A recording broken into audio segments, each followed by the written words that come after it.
तो law of variable proportion को हम क्या कहते हैं, लॉ ऑफ रिटर्न या फिर law of return to a factor, यहाँ पे लिखा गया है, ये आप देख लीजिए, लॉ ऑफ रिटर्न और law of return to a factor कहते हैं। क्या कहते हैं, लॉ ऑफ रिटर्न और law of return to a factor.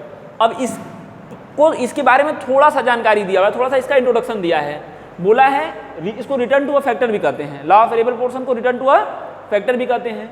दिया it refers to the resultant या resultant increase in the total product when only one factor is increased keeping all factor fixed. बोल रहा है कि लॉ ऑफ रिटर्न या law of return to a factor क्या है, वो परिणाम होता है टोटल प्रोडक्ट के बढ़ने का। मतलब जब हम एक फैक्टर को, बोल रहा है when only one factor is increase, जब हम एक फैक्टर को, फैक्टर कितने होते हैं, दो, एक होता है फिक्स क्या है, लैंड बिल्डिंग, ये फिक्स है, इसको चेंज नहीं किया जा सकता है, प्रोडक्शन के समय में इसको चेंज नहीं किया जा सकता है, खासकर शॉर्ट रन में कर पाएंगे। जैसे हमारे पास प्रोडक्शन के लिए समय है 6 महीने और मैं प्लांट बैठा दिया हूँ इस मार्कर को बनाने का, तो क्या मैं जमीन ही दूसरे का खरीद के पूरी मशीन सेटअप कर दूंगा 6 महीने के अंदर, नहीं कर पाऊंगा ना। तो प्लांट और मशीनरी को मैं चेंज नहीं कर सकता हूँ, तो ये हमारा हो गया फिक्स फैक्टर, जिसको हम शॉर्ट रन में चेंज नहीं कर पाएंगे।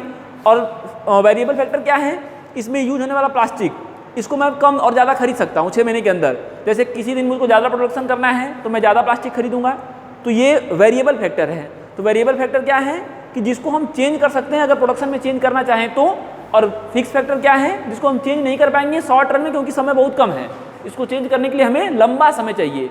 तो वही बोल रहा है कि एक फैक्टर को मैं अगर इंक्रीज करूं, जैसे एक फैक्टर जो वेरिएबल है, वेरिएबल फैक्टर को चेंज करूं और बाकी सारे फैक्टर को जो फिक्स फैक्टर हैं उनको फिक्स रखूं, तो टोटल प्रोडक्ट हमारा क्या करता है, इंक्रीज करता है। या फिर टोटल प्रोडक्ट में फ्लक्चुएशन होती है, इसमें चेंज आते हैं, इसको हम कहते हैं law of return to a factor. तो यही बता रहा है कि it refers to the resultant, ये वो परिणाम है टोटल प्रोडक्ट के बढ़ने वाला, जो टोटल प्रोडक्ट के बढ़ने का परिणाम है। क्यों, जब हम एक फैक्टर को इंक्रीज करते हैं और अदर फैक्टर को कांस्टेंट रख के, ये इस चीज़ को कौन बताता है, लॉ ऑफ रिटर्न बताता है। इसको दो नामों से और ये बता रहा है, ये प्रोडक्शन का सबसे इंपॉर्टेंट लॉ है, यही लिखा गया है, law of variable proportion, it is one of the most important law of production. ये प्रोडक्शन का एक सबसे इंपॉर्टेंट लॉ है, ये बात समझ में आ रही है। उसके बाद बता रहा है it is also known as laws of return, इसको लॉ ऑफ रिटर्न भी, इसको एक दो और नामों से जाना जाता है। लॉ ऑफ वेरिएबल प्रोपोर्शन का एक दो और नाम है, पहला क्या है, लॉ ऑफ रिटर्न, और दूसरा law of return to a factor. ये बात समझ में आई इतना।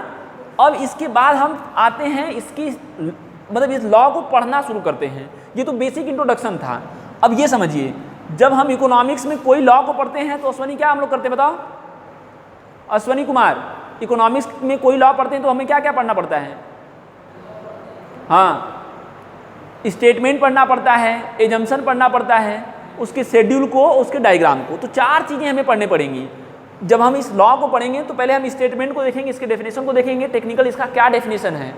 ऐसे तो ये सिंपल बता दिया कि ये परिणाम है किसका, टोटल प्रोडक्ट का बढ़ने का, जब हम एक इनपुट को इंक्रीज करते हैं और दूसरे इनपुट को फिक्स रख के, जब दूसरे इनपुट को फिक्स रखते हैं और एक इनपुट को जो है चेंज करते हैं, तो टोटल इंक्रीज जो बढ़ता है, टोटल प्रोडक्ट जो बढ़ता है, उसे हम कहते हैं लॉ ऑफ वेरिएबल प्रोपोर्शन। लेकिन टेक्निकल इसको क्या, इसमें क्या है, इसको डीप से हम समझते हैं, तो इसके लिए इसका डेफिनेशन है, इसको समझिए, लॉ ऑफ वेरिएबल प्रोपोर्शन। अब इस डेफिनेशन को पढ़ेंगे, उसके बाद क्या पढ़ेंगे, उसके बाद पढ़ेंगे एजम्पशन को, उसके बाद हम पढ़ेंगे शेड्यूल को, टेबल में इसको देखेंगे, उसके बाद लास्ट में डायग्राम, और ये हो जाएगा समाप्त। तो यही बता रहा है लॉ ऑफ वेरिएबल प्रोपोर्शन क्या है।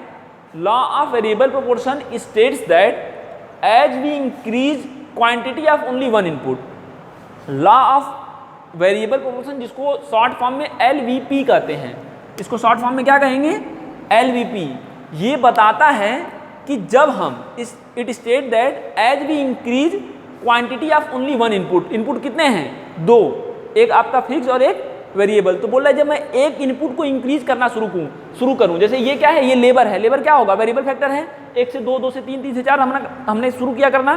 तो यही बता रहा है कि जब मैं एक इनपुट को इंक्रीज करना शुरू करूं, या मैं जब हम लोग शुरू करते हैं कीपिंग अदर इनपुट फिक्स, और सारे जो इनपुट्स हैं जैसे प्लांट हुआ, मशीनरी हुआ, बिल्डिंग हुआ, इसको मैं फिक्स रख दूं, और एक इनपुट को, वेरिएबल फैक्टर को मैं बढ़ाना शुरू करूं, तब टोटल प्रोडक्ट मतलब मैंने क्या बताया कि फिक्स और वेरिएबल प्रोडक्ट फैक्टर की मदद से जो हमने पूरा प्रोडक्शन किया है उसे टोटल प्रोडक्ट कहते हैं। तो वही बता रहा है कि टोटल प्रोडक्ट जब मैं एक फैक्टर को फिक्स रख के दूसरे फैक्टर को चेंज करना शुरू करता हूँ, सफल करना शुरू करता हूँ, तो टोटल प्रोडक्ट पहले बहुत तेजी से बढ़ता है। पहले देखो 10 से 20, 20 से 30, कितने कितने का गैप आ रहा है, 10-10 का गैप, तो पहले बहुत तेजी से बढ़ता है।